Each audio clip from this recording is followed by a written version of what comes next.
தமிழகம் எங்கும் Max Gold cash for your gold. Max Gold நீங்க தங்க மட்டும் இல்லைங்க, பிளாட்டினம், டைமண்ட், சில்வர், ரூபினி எதை வேணாலும் விற்கலாம். உங்களுக்கான பணம் ரொக்கமா கையிலயோ இல்லைன்னா பேங்க் அக்கௌண்ட்லயோ உடனடியாக செலுத்திடுவாங்க. மார்க்கெட் மதிப்பை விட 100 ரூபாய் ஒரு கிராமுக்கு உங்களுக்கு கூடுதலாக கிடைக்கும். தமிழ்நாடு முழுக்க டோர் ஸ்டெப் சர்வீஸும் இவங்க ப்ரொவைட் பண்றாங்க. உங்களுக்கு கோல்ட விற்கணும்னா அதுக்கு ஒரே ஒரு பெஸ்ட் பிளேஸ் மேக்ஸ் கோல்டு தான். கால் 04445454545. வணக்கம். Big topic with Karthik Mayakumar. எப்ஸ்டீனுக்கு இவங்களோட தொடர்பு, அவங்களோட தொடர்பு, அது இதுன்னு பல பேர் பேசிட்டு இருக்கோல. ஆக்சுவலாக மொசாட்டுக்கு ஒரு வேலை பார்த்தாரா அப்படின்ற கேள்வி பல பேர் மனசில் இருக்கும். அதாவது இஸ்ரேல் சொல்கிற விஷயங்களை எப்ஸ்டீன் இது வரைக்கும் பண்ணிட்டு இருந்தாரான்னு பல பேருக்கு மனசுக்குள்ள கேள்வி எழுந்திருக்குல்ல. இதுக்கு பதில் தேடுற படலமாக தான் இந்த கான்டென்ட் அமைய போது நிகழ்ச்சிக்குள்ளே போகலாம்.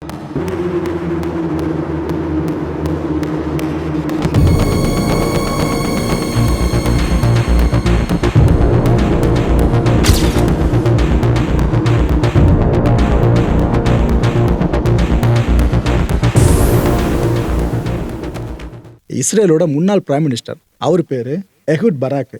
ஆக்சுவலாக இவர் பெயர் எப்ஸ்டீன் ஃபைல்ஸில் எங்கெங்கே இருந்துச்சு, எதை சார்ந்து இருந்துச்சு நம்ம முந்தைய வீடியோல பேசி அலசி முடிச்சிட்டோம். இதை தாண்டி இப்போ நம்ம பேசுறதுக்கு ஒரு நிர்பந்தம் ஏற்பட்டிருக்குங்க. பிகாஸ் உலகம் முழுக்க இந்த கூக்குரல் எழ ஆரம்பிச்சிருச்சு. இந்த உலகத்தோட பெரிய ஹனி ட்ராப்பை மொசாட் சொல்லி தான் எப்ஸ்டீன் பண்ணியிருக்காருன்ற மாதிரி பல பேர் பேச ஆரம்பிச்சிட்டாங்க. அதில் எந்த அளவுக்கு உண்மைத்தன்மை இருக்குது இதை ஃபுல்லாக நம்ம பார்ப்போம். ஆக்சுவலாக இந்த எஹூட் பராக் இருக்கார்ல, இவர் எப்ஸ்டீன் கூட ரொம்ப நெருங்கி வேலை பார்த்துருக்காருன்ற விஷயம் அப்பட்டமாக தெரியுது. இதில் மறுக்கிறதுக்கு ஒன்றுமே இல்லைங்க, அப்பட்டமாக தெரியுது. ஒரு பக்கம் பார்த்தீங்கன்னா நியூயார்க் டைம்ஸ், பிபிஎஸ், என்பிசி, சிஎன்என்னு இவங்க ஒரு பக்கத்தை கவர் பண்ணிட்டு இருக்காங்க. இன்னொரு பக்கம் Middle East Eye, Al Jazeera, Mondoweiss and TRT வேர்ல்டுன்னு அவங்களும் கவர் பண்ணிட்டு இருக்காங்க. இதுக்கு முன்னாடி பெருசாக இது சார்ந்த கவர் அப் பேட்டர்ன் நடக்கலை. ஆனால் இப்போ உலக ஊடகங்கள் சித்தாந்தம் பேச வெவ்வேறு இருக்கிறவங்களே இந்த விஷயத்தை நூல் பிடிச்சி போக ஆரம்பிச்சிட்டாங்க. ஒருவேளை இருக்குமோ அப்படின்னு நாமளே நினைக்கிற மாதிரி தான் பல ஃபைண்டிங்ஸ் முன்வைக்கப்பட்டு இருக்கு. உதாரணத்துக்கு 2020 அக்டோபர் மாதம் வாக்கில் இந்த FBI இருக்குல்ல, இவங்களோட லாஸ் ஏஞ்சலஸ் ஃபீல்டு ஆஃபீஸில் ஒரு மெமோ ஒன்று ப்ரொடியூஸ் பண்ணப்படுதுங்க. அதை என்ன நம்ம ரிப்போர்ட் பண்ணியிருக்காங்க ஒரு சோர்ஸ் மூலமாக. எப்ஸ்டீன் இந்த மொசாட் ஏஜென்ட்டாக கோ-ஆப்டடாக இருந்தாருன்ற விஷயத்த அவங்க அங்கே ரிப்போர்ட் பண்ணியிருக்காங்க. அது மட்டும் இல்லை, ஒரு ட்ரெயின்டு ஸ்பைன்னு சொல்கிறாங்க. எப்ஸ்டீன் பயிற்சிகளை மேற்கொண்ட ஒரு உளவாளின்ற மாதிரி அங்கே சோர்ஸ் மூலமாக ரிப்போர்ட்டை பதிவு பண்ணியிருக்காங்க. ஒரு விஷயம் தெளிவாக சொல்லிடுறேன், ரிப்போர்ட்டில் இருக்குன்றதுக்காகவே நீங்கள் ஆமாப்பா அவர் அப்படி அப்படின்னு முடிவுக்கு வந்துடும் அதிகமாக. பிகாஸ் கான்டென்ட் இன்னும் ரொம்ப தூரம் போக வேண்டியது இருக்குது, அதுக்கப்புறம் ஒரு முடிவுக்கு வாங்க. நிறைய பேர் என்ன நம்ம சந்தேகிக்க ஆரம்பித்தாங்க அந்த ரிப்போர்ட்டை படித்து பார்த்துட்டு.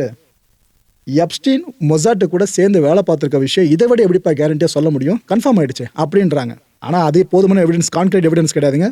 ஓகே, ரெண்டாவது என்ன சொல்கிறாங்க, இந்த இஸ்ரேல் மங்கோலியா ஒரு செக்யூரிட்டி சம்மந்தமாக டீல் போட்டாங்களே, அந்த நாட்டோட பாதுகாப்பு சார்ந்து இரு நாட்டு பைலேட்டரல் ரிலேஷன்ஷிப்னு சொல்லிட்டு, இந்த டீல் சார்ந்து புரோக்கராக இருந்தது எப்ஸ்டீன்னு சில பேர் சொல்ல ஆரம்பிச்சிட்டாங்க.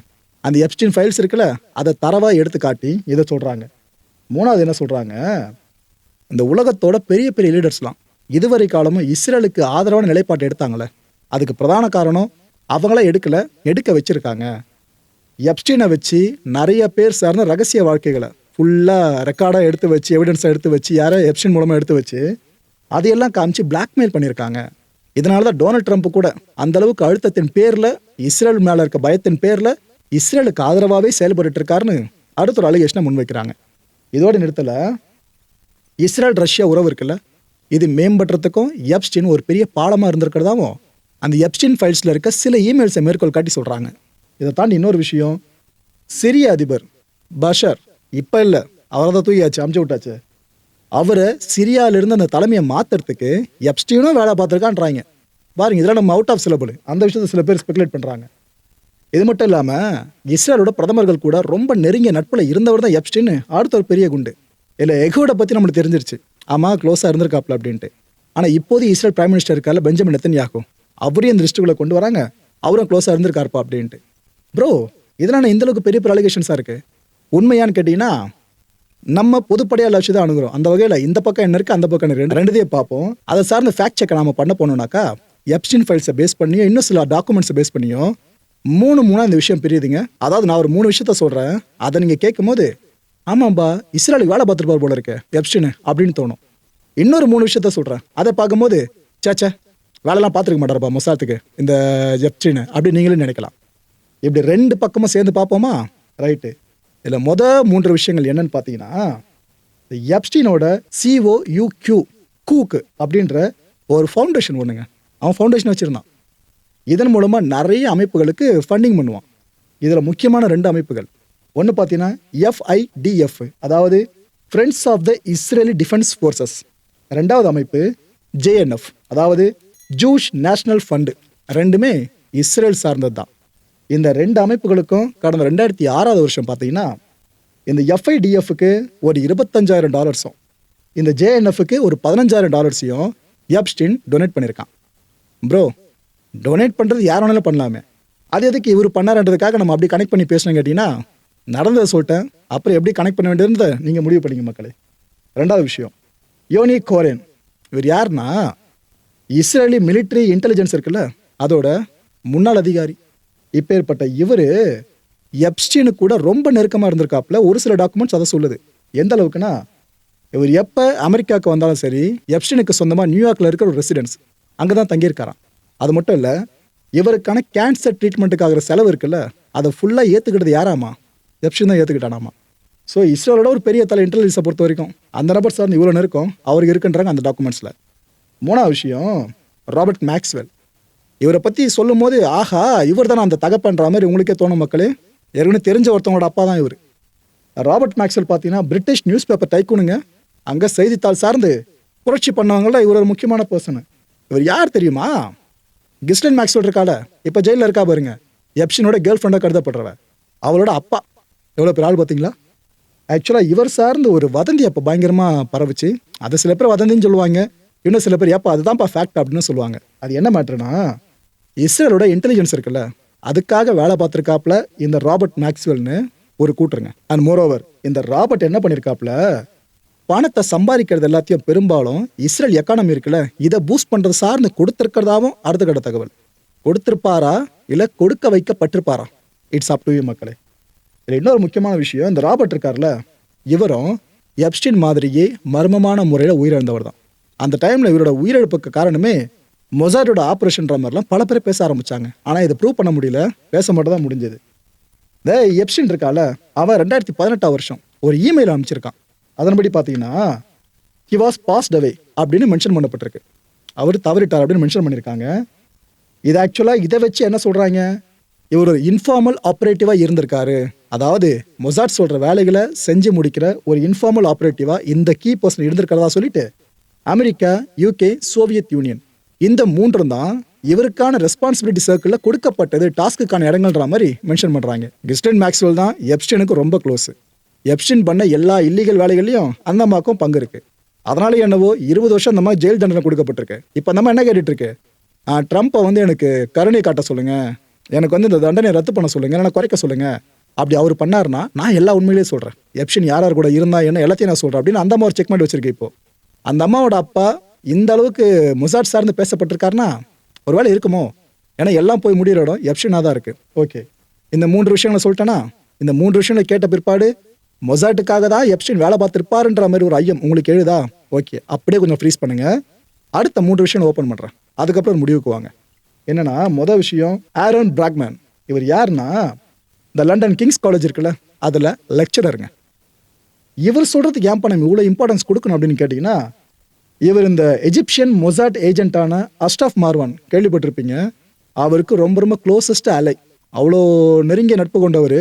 அப்பேற்பட்ட இவர் என்னென்ன சொல்லியிருக்காப்புல, ஏங்க மொசாட்டு எப்ஸ்டீன் மாதிரி ஒருத்தனால கண்டிப்பாக ரெக்ரூட் பண்ணவே மாட்டாங்க, அதுக்கு வாய்ப்பே கிடையாது. ஏன்னா அவனை அவங்க அப்ரோச் பண்ணி இருந்தாங்க அப்படின்னா அது கண்டிப்பாக வெளியே வந்திருக்கும். ஆனால் இது வரைக்கும் ஒரு சின்ன இன்ஃபர்மேஷன் கூட இதை ப்ரூவ் பண்ணுற மாதிரி கான்க்ரீட் எவிடன்ஸாக கிடையவே கிடையாதுங்க. ஸோ கண்டிப்பாக மொசாட் இவனை ரெக்ரூட் பண்ணியிருக்கிறதுக்கு வாய்ப்பே இல்லைன்னு சொல்லிட்டு இந்த கான்டாக்டை ரெனியூ பண்ணுவாங்க மொசாட்டு ஒரு ஸ்பைஸாக இருந்தோம். இந்த விஷயத்த மர்வானுக்கு அவங்க பண்ணாங்க, அது எனக்கு தெரியும். ஆனால் எப்ஸ்டீன் சார்ந்தால் அதெல்லாம் பண்ணவே இல்லையே அப்படின்றாரு. 2வது நம்ம இப்போ பார்க்க போகிற பர்சன் டெர்ஷோவிட்ஸ். இவர் கான்ட்ரவர்ஷியல் பர்சனுங்க, வாயை திறந்தாலே சர்ச்சைக்கான வித்துட்டு போயிடுவாப்புல. அது மட்டும் இல்லை, ப்ரோ இஸ்ரேலுக்கு ஆதரவான நிலைப்பாடு கொண்டவர். அப்போ ஏற்பட்டு எப்ஸ்டீன் சார்ந்து என்ன சொல்ல போகிறாரு, ஓகே நீங்களே ப்ரெடிக்ட் பண்ணியிருப்பீங்க, அதான் சொல்லியிருக்காப்புல. எந்த ஒரு இன்டெலிஜென்ஸ் ஏஜென்சியும் எப்ஸ்டீன் மாதிரி ஒருத்தனை நம்பி ரெக்ரூட்லாம் பண்ண மாட்டாங்கப்பா அப்படின்றாரு. ஏன்னா அவன் அவ்வளோ பெரிய கிரிமினல் ஹிஸ்ட்ரி அவ்வளோ தூரம் ஆழமாக வேரூன்றி போயிருக்கு. அவன் என்ன வேணாலும் பண்ணுவான், யாருக்கு வேணாலும் திரும்ப எதிராக. அப்படி இருக்கும்போது அவனை நம்பி எப்படி மொசாட் உள்ளே எடுத்திருப்பாங்க? அதுக்கெல்லாம் வாய்ப்பே கிடையாது. ஒருவேளை மொசாட் மட்டும் இவனை ஏஜென்ட்டாக பயன்படுத்தி இருந்தாங்க அப்படின்னா கண்டிப்பாக இந்த விஷயத்தை எப்ஸ்டீன் அவனோட லாயருக்கு சொல்லியிருக்கணும்ல. ஏன்னா லாயர்கிட்ட உண்மையை மறைக்க மாட்டாங்களா, எல்லாத்தையும் சொல்லிடுவாங்களே. அப்பேற்பட்ட எப்ஸ்டீனோட லாயருக்கு மொசாட்டை பற்றில எதுவுமே தெரிலங்க. அப்படி இருக்கும்போது எதை வச்சு நீங்கள் எப்ஸ்டீன் மொசாட்டுக்கு தான் வேலை பார்த்துருக்காரு சொல்ல முடியும்? அதுக்கெல்லாம் வாய்ப்பு இல்லை. நான் சொல்கிற டவுட் இருந்துச்சுன்னா அவரோட லாயரை பிடிச்சி கேளுங்க, உங்களுக்கு உண்மை தெரியும் அப்படின்றாரு. இந்த லிஸ்ட்டில் நாம் பார்க்க போகிற 3வது மிக முக்கிய பர்சன் யாருன்னு பார்த்தீங்கன்னா இஸ்ரேலோட இப்போதைய பிரைம் மினிஸ்டரான பெஞ்சமின் நெத்தன்யாகு. ஆக்சுவலாக நிறைய பேரும் பேச ஆரம்பித்தோம்ல, இந்த மொசாட்டு கூட லிங்க் இருக்கு போல இருக்கு எப்ஸ்டீனுக்கு, இஸ்ரேலுக்கு வேலை பார்க்குறாரோ அப்படின்னு சொல்லிட்டு. அந்த டைமில் இவர் ரியாக்ட் பண்ணியிருந்தார் நெத்தன்யாகு. சில நாட்களுக்கு முன்னாடி என்னென்ன சொன்னாப்புல, ஆமாங்க அப்படின்னு ஆரம்பித்தார். ஆமாங்கன்னு உடனே இவருக்கு அவருக்கு தொடர்பு நினச்சிடாதீங்க. இந்த எஹூட் சொன்ன பார்த்தீங்களா, இஸ்ரேலோட முன்னாள் பிரைம் மினிஸ்டர். அதாவது இவருக்கும் அந்த எஹூடுக்கும் ஆகவே ஆகாதுங்க. அரசியல் ரீதியாக 2 பேருமே எதிரும் புதிராக இருக்கவங்க. அப்பேற்பட்ட எஹூட் இருக்கார்ல, இவருக்கும் எப்ஸ்டீனுக்கும் பழக்கம் இருந்துச்சு தான் நான் ஒத்துக்கிறேன், நான் இல்லைன்னு சொல்லியே. அது அன்யூஷுவல் க்ளோஸாக இருந்தது 2 பேருக்கும் இடையில. என்ன ஏதோ போக்குவரத்துன்னு தெரியாது, ஆனால் 2 பேரும் வழக்கத்துக்கு மாற ரொம்ப நெருக்கமாக தான் இருந்திருக்காங்க. இதையே நீங்கள் காரணமாக வச்சுக்கிட்டு எப்படி இஸ்ரேலுக்கு வேலை பார்த்தாரு சொல்ல முடியும்? எஹூடு கூட ஒருத்தர் ஃப்ரெண்டாக இருக்காருன்னா அவருடைய இஸ்ரேல் கூட வேலை பார்த்துருக்க முடியும். அதெல்லாம் கிடையாதுங்க, அதெல்லாம் கட்டுக்கதன்ற மாதிரி தான் சொல்லியிருக்காப்புல. இந்த எஹூட் இருக்கார்ல, அவர் பல வருஷமாகவே இந்த இஸ்ரேல் அரசை கவிழ்க்கிறதுக்கு திட்டம் போட்டுட்டு இருந்த ஒருத்தர். பொலிட்டிக்கல் ரைவல்ரியில் பெருசாக ஓடிக்கிட்டு இருக்க இவர் இந்த விஷயத்த சொல்லியிருக்காப்புல. அவர் என்னோட ஆட்சியை கவிழ்க்கிறதுக்கு அவ்வளோ திட்டம் போட்ட ஒரு மனுஷன். அது மட்டும் இல்லாமல் இஸ்ரேலில் நிறைய பிரச்சனைகள், உள்நாட்டு குழப்பங்களாம் ஏற்பட்டுச்சுல, அதுக்கெல்லாம் பின்னாடி இருந்து செயல்படுத்தினது அந்த எஹூடு தான். அவ்வளோ வேலைகளை பார்த்து விட்டார் சொந்த நாட்டுக்குள்ளேயே. அப்போ ஏற்பட்ட ஒருத்தன் அதேமாரி ஒருத்தவங்க கூட தான் சேருவான்ற மாதிரி இவர் சொல்லியிருக்காரு. எப்ஸ்டீனை கை காமிச்சு சொல்லியிருக்காப்புல. ஆக்சுவலாக இஸ்ரேல் அரசுக்கு எதிராக ஃபால்ஸ் நரேட்டிவை அதிகமாக செட் பண்ணதில் பெரும் பங்கு அந்த எஹூடுக்கு இருக்கிறதாவும் இந்த மனுஷன் இதுதான் வாய்ப்புன்னு எஹூடை போட்டு வச்சு செஞ்சுருக்காப்புல. ஆனால் எஹூடும் எப்ஸ்டீனும் பழகினாங்கன்ற விஷயத்த இவரும் ஓப்பனாக ஒத்துக்கிட்டு தான் இருக்கார். ஓகே ரைட்டு, இந்த 3 பார்த்தாச்சா. அடுத்து கூடுதல் இணைப்பாக ஒரு விஷயத்த சொல்லிடுறேன். இது ரஷ்யாவை கனெக்ட் பண்ணுற மாதிரி ஒரு விஷயம். ஏற்கனவே எப்ஸ்டீன் ரஷ்யா கனெக்ட் பண்ணி ஒரு விஷயத்தை நம்ம இதுக்கு முன்னாடி ரிசர்ச் பண்ணியிருந்தோம். அந்த வீடியோ பல பேரும் பார்த்துருப்பீங்க. அதோட தொடர்ச்சி தான் இது. இந்த பர்சன் பேர் கிறிஸ்டோபர் ஸ்டீல். இவர் யார் தெரியுமா? இந்த பிரிட்டிஷோட இன்டெலிஜென்ஸ் ஏஜென்சி இருக்குல்ல, இந்த MI6, அதுக்கான ரஷ்யன் டெஸ்க்கு இவர் தான் ஹெட்.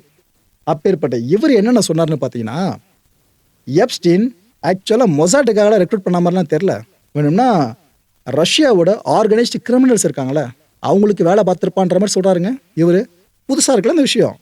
ஆக்சுவலாக ரீசெண்டாக கூட இந்த போலந்து அரசு இருக்குல்ல, அவங்க இன்வெஸ்டிகேஷனை ஆரம்பிச்சிருந்தாங்க. எதுக்காக?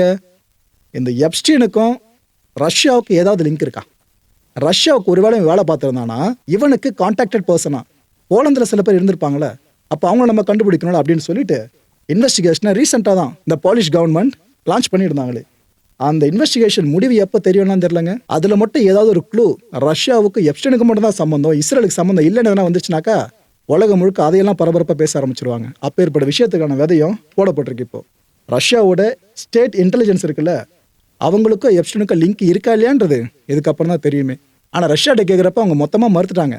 ஏங்க டைம் வேஸ்ட் பண்ணிக்கிட்டு அவனை கொண்டு வந்து எங்கள் கூட சேர்த்து பேசிக்கிட்டு போங்க, வேறு வேலையை பாருங்கள் அப்படின்ற மாதிரி கிரெம்ளின் மாளிகை ஏற்கனவே சொல்லிடுச்சு. ஓகே மக்கள், இந்த கான்டென்ட்டை பொறுத்தவரைக்கும் மனசில் ஒரே ஒரு வினா இருக்குது. முடிஞ்ச அதுக்கான பதில்களை கொடுக்க ட்ரை பண்ணுங்கள் கமெண்ட் செக்ஷனில்.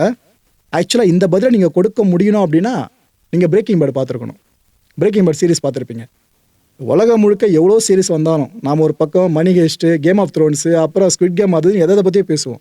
ஆனால் எல்லா சீரீஸோட ஃபேன்ஸுக்கும் ரொம்ப பிடிச்ச ஒரு சீரிஸ்னால் இந்த சீரிஸ் தான், பிரேக்கிங் பேடு. பல படங்கள், ஏன் தமிழ் படங்கள் நிறைய கூட நீங்கள் இந்த சீரிஸோட டச்சை பார்க்க முடியுங்க. நெல்சா ப்ரோ இயக்கிற பல படங்களில் அந்த டச்சை நீங்கள் ரொம்ப நல்லாவே பார்க்க முடியும். ஃப்ளோக்கி எடுக்கிற படங்களையும் பார்க்க முடியும் உங்களால். அப்பேற்பட்ட சீரிஸாக அந்த பிரேக்கிங் பேடு. இந்த சீரிஸில் ஸ்டோரி லைன் எப்படி நம்ம ஆரம்பிக்கும்? ஒரு சாதாரண டீச்சருங்க இந்த கேரக்டர், வால்டர் ஒயிட்னு சொல்லிட்டு. இந்த கேரக்டர் இதுக்கப்புறம் எப்படி ஒட்டுமொத்த ட்ரக் உலகத்தோட ஒரு லாடாக மாறுறாப்புல, ஹெய்சன்பர்காக மாறுறாப்புல. இதை அந்த சீரீஸில் அப்படி காண்பிச்சிருப்பாங்க. அதில் பர்டிகுலராக பார்த்தீங்கன்னா ஒரு சில ரசாயனங்களை வாங்கிட்டு வந்து அதன் மூலமாக மனுஷ உடம்பு இருக்குல்ல, அதான் கொலை பண்ணப்பட்ட அந்த மனுஷ உடம்பை எந்த தடையும் இல்லாமல் அழிச்சிருவாங்க. அப்படி இந்த கெமிக்கலை ஊற வச்சு ஒட்டுமொத்தமாக சோழியை முடிச்சு விட்டுருவாங்க. அப்போ ஏற்பட்ட விஷயங்கள்லாம் இந்த சீரீஸில் பார்க்க முடியும்.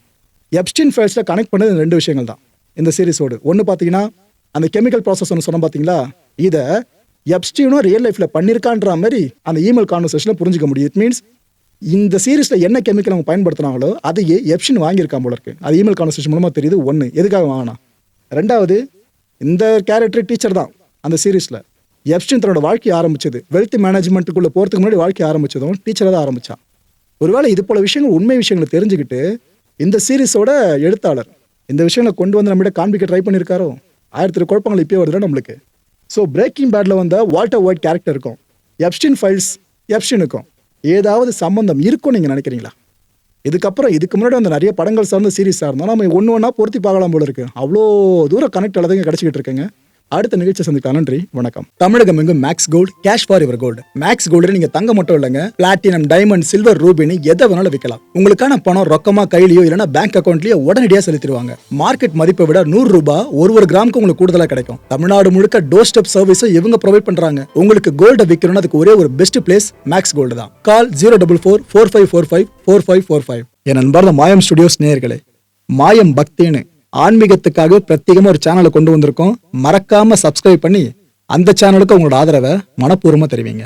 வணக்கம் மாயம் ஸ்டுடியோஸ் நண்பர்களே. மாயம் ட்ரெண்ட்ஸ் அப்படின்ற ஒரு புதிய ஃபேஸ்புக் பேஜை ஓப்பன் பண்ணியிருக்கோம். நீங்கள் யூடியூப்ல பார்த்துட்டு இருக்கீங்களா நம்மளோட கான்டென்ட்ஸ்லாம், இதெல்லாம் விட ஒரு படி மேலே ரொம்ப கிறிஸ்பாகவும் ரொம்ப சூப்பராகவும் நிறைய கான்டென்ட்ஸ் உங்களுக்கு இந்த பேஜில் காத்துட்டு இருக்குங்க. ஸோ உடனடியாக ஃபேஸ்புக் பிளாட்ஃபார்ம் போங்க, மாயம் ட்ரெண்ட்ஸ்னு டைப் பண்ணி சர்ச் பண்ணி நம்ம பேஜை ஃபாலோ பண்ணுங்க. அப்படியே நம்ம சேனலையும் நீங்கள் சப்ஸ்கிரைப் பண்ணிட்டீங்க அப்படின்னா இன்னும் நிறைய புது கான்டென்ட்ஸை உங்களுக்காக ப்ரொடியூஸ் பண்ணி கொடுத்துக்கிட்டே இருப்பாங்க. நீங்கள் பண்ணுற ஒவ்வொரு சப்ஸ்கிரிப்ஷனும் எங்களுக்கு பெரிய மோட்டிவேஷனாக அமையும்.